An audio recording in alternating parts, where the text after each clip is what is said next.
आप सभी दोस्तों को प्रणाम नमस्कार। मैं संगीतकार अवधेश चौधरी।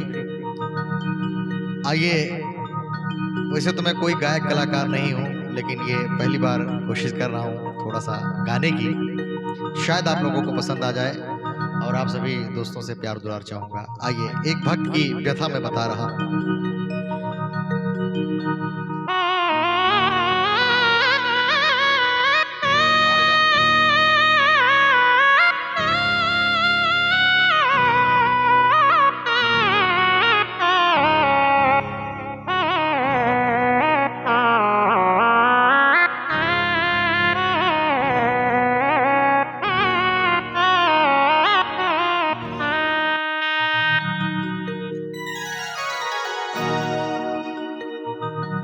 कहना है,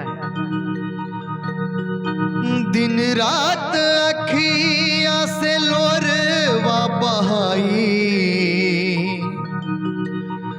दिन रात अखिया से लोरवा बहाई, ए हो माई कहाँ बारू तू भुलाई। रउवे चरण में रोज भजन सुनाई, रउवे चरण में रोज भजन सुनाई, ए हो माई काहे बारू तू भुलाई। आइए रिदम के साथ चलते हैं।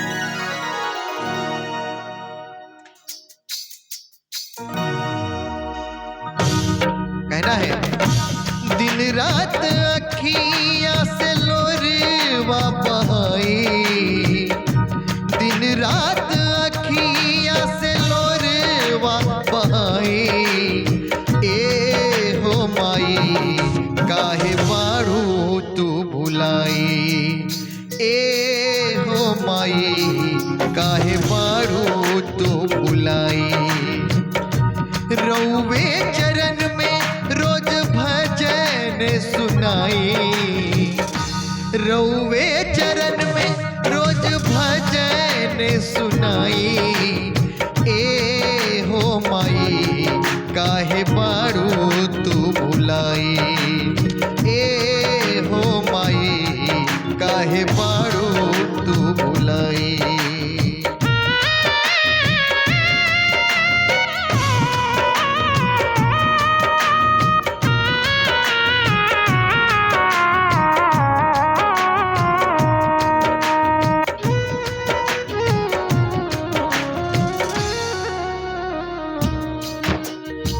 और कहना है, कर ले बिनैया मैया तोरे चरण में, बैठी के शाम दोपहर हो, फिर तू नजरिया मैया हमरे ऊपरिया, बेटवा करेला गुहार हो,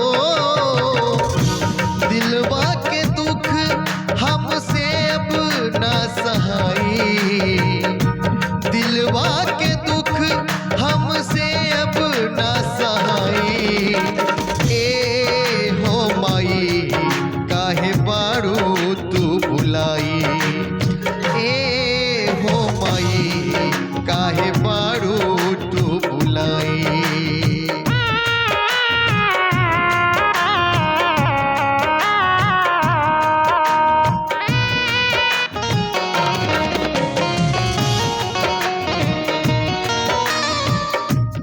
और अंतिम अंतरा है,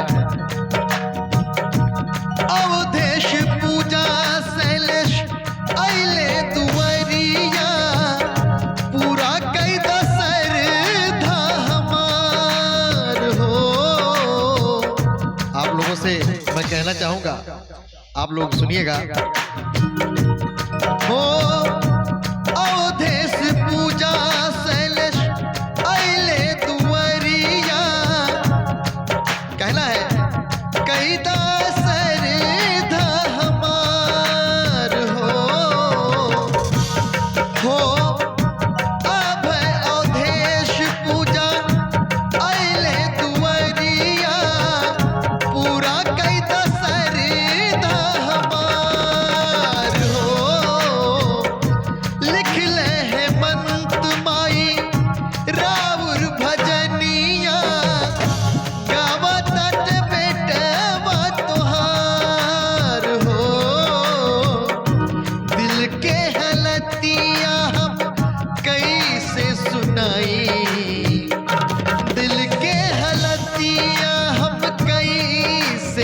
नाई। ए हो माई काहे बारू तू बुलाई।